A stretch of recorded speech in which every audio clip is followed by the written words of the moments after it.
Todos alguna vez hemos visto caricaturas.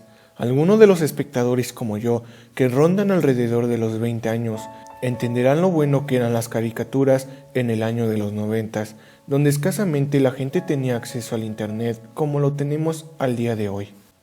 Actualmente tengo 22 años y vivo en la Ciudad de México. Trabajo impartiendo clases de psicología en una escuela particular en un horario de lunes a viernes. Aún sigo viviendo con mis padres, los cuales también trabajan todo el día. Y por último y menos importante, tengo un hermano menor llamado Carlos, el cual estudia la primaria. Tiene 8 años.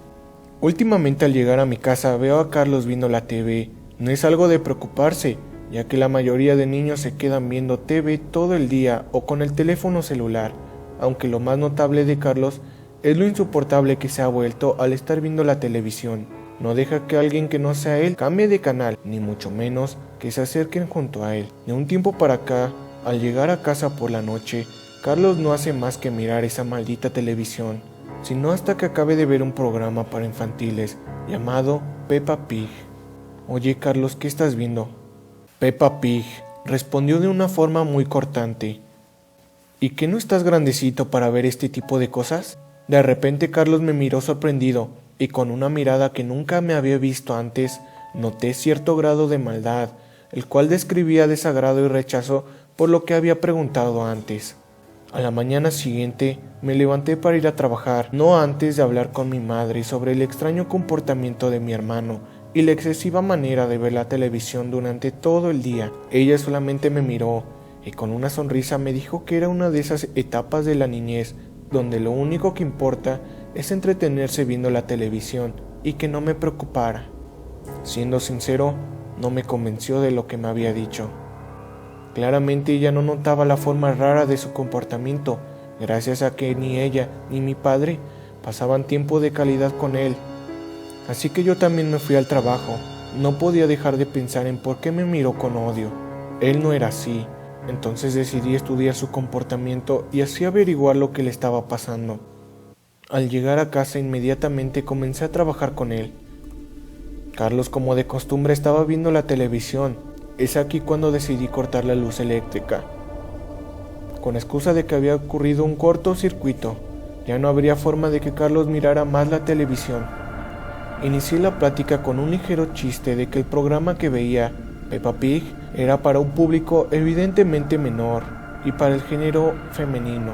Carlos, al escuchar esto, me miró nuevamente con esa mirada que reflejaba malicia. No sé muy bien cómo describirlo, así que tomó su vela y salió de la sala.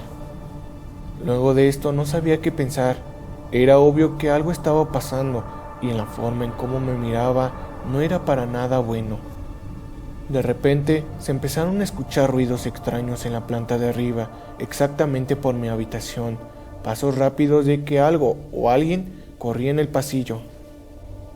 Sin embargo, como estaban las cosas, no me la pensé 3 veces y fui a revisar que todo estuviera en orden.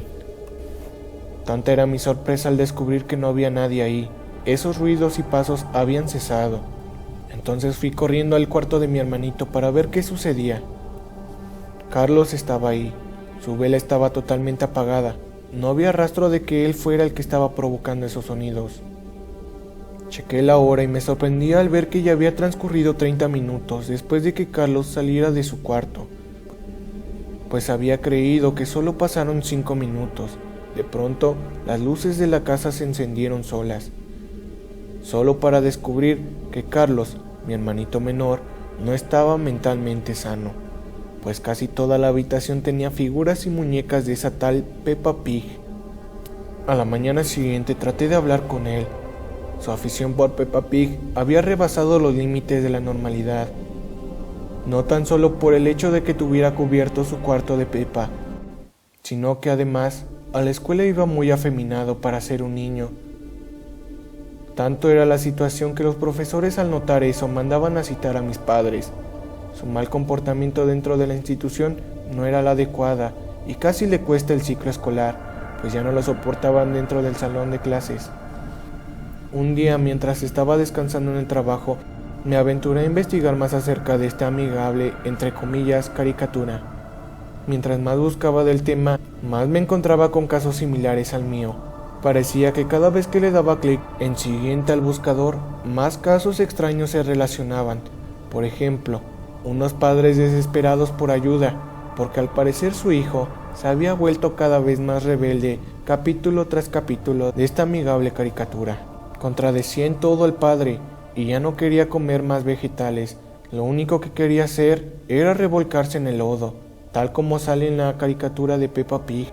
Quedé totalmente en shock cuando vi un comentario en la misma que decía: Peppa Pig nos observa a todos y a todo. Al querer yo responder, el comentario ya había desaparecido. El usuario volvió a comentar en pocos segundos. Rápidamente y con miedo de que volvieran a eliminar su comentario, le respondí, preguntando a qué se refería. El usuario me dio información de su domicilio donde lo podía encontrar, lo cual me parecía que fuera lo que fuera, no me lo podía decir por este medio, así que más temprano que tarde, al terminar mi turno, decidí acudir con él. Francisco Morales, de apenas 17 años de edad, quien vivía al otro lado de la ciudad, me dio la bienvenida en su departamento. Le pregunté sobre lo que sabía de Peppa Pig.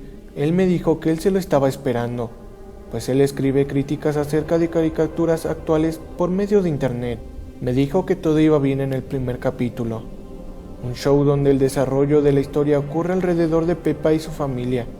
Sin embargo, a la hora de fijarse en el diseño, se encontró con algo muy escalofriante. Al final de cada capítulo ocurre una escena muy peculiar, que si lo ves segundo por segundo, te darás cuenta de dicha escena. A veces dura más, a veces menos, pero siempre está ahí. La cabeza de Peppa sonriente, con una corona puesta sobre su cabeza, guiñándonos un ojo, con una escalofriante leyenda en color rojo que dice: los padres no sirven para nada, debemos desecharlos cuanto antes. Al ver esto, salí corriendo de ahí dándole las gracias y conduciendo directo a mi casa. Sabía que algo iba mal. Le llamaba a Carlos y no me contestaba nadie. En una ocasión me había hecho esto y era algo malo, puesto a que esa vez Carlos se iba de la casa sin decir nada. Ya llevaba más de una hora conduciendo para llegar por fin a casa. Ya se había hecho noche y hacía mucho frío. Me alivié un poco cuando llegué a la casa y miré los carros de mis padres. Estaban estacionados en la cochera. Entonces sabía que ese mal presentimiento era causado por mi mente, ya que si hubiera pasado algo malo, padre o mi madre habrían marcado inmediatamente. Yo sabía que al atravesar esa puerta tendríamos una larga plática en familia, así que abrí la puerta y me encontré con todo tranquilo. Al subir las escaleras para buscarlos y revisar el cuarto de Carlos, estaban esos dos seres que me habían otorgado la vida, sentados en unas sillas sin hacer movimiento alguno, todos cubiertos de sangre. No sabía qué hacer, no había nadie más en la habitación. Comencé a gritar con desesperación. Alguien había degollado a mis padres, no podía creerlo aún. Así que fue en ese entonces que los abracé fuertemente, pues ese sería mi último recuerdo que tendría de ellos. Llamé a las autoridades y llegaron lo más rápido posible. Ese día tuve que dormir en un motel. Más tarde me notificaron que mi hermano Carlos no se encontraba en casa y que mis padres habían sido asesinados a sangre fría con cuchillos quirúrgicos, los cuales jamás hallaron rastro.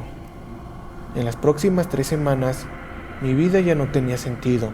Sin embargo, sabía que por el bien de todos, debía seguir trabajando para encontrar a mi hermano menor. Ya para el 6º mes, las cosas se iban calmando. Comenzaba a acostumbrarme a la maldita soledad. Cuando alguien toca la puerta, caminé hacia ella y abrí. No había nadie. Solo había un sobre de dudosa procedencia que no decía de quién era. Lo único que decía era: de mí para ti. Cuando la abrí, quería creer que era un juego o una broma de mal gusto. En el interior de la carta contenía un impreso que decía: el siguiente eres tú. Rápidamente llamé a Francisco, quien ya no había sabido nada de él. Sin embargo, no contestaba. De nuevo me sentí presionado, y ese mal presentimiento, como el día en el que murieron mis padres, volvió. Fue aquí en donde comprendí todo. Francisco y yo somos los únicos que sabemos el secreto, y Peppa no quiere que nadie más sepa. Estoy seguro que ella tiene a mi hermano, y no sé de lo que sea capaz de hacer para que este mensaje no se difunda. Por ello lo expongo a la red con todos ustedes, porque para ese entonces yo ya estaré muerto. No veas a Peppa Pig. Si te gustó el video que acabas de ver, dale like y no olvides comentar aquí abajo qué caricatura quieres que crea una creepypasta. Compártelo con todos tus amigos y a personas que vean Peppa Pig. Se despide su amigo y colega Mercurial Dark 10. Hasta la próxima.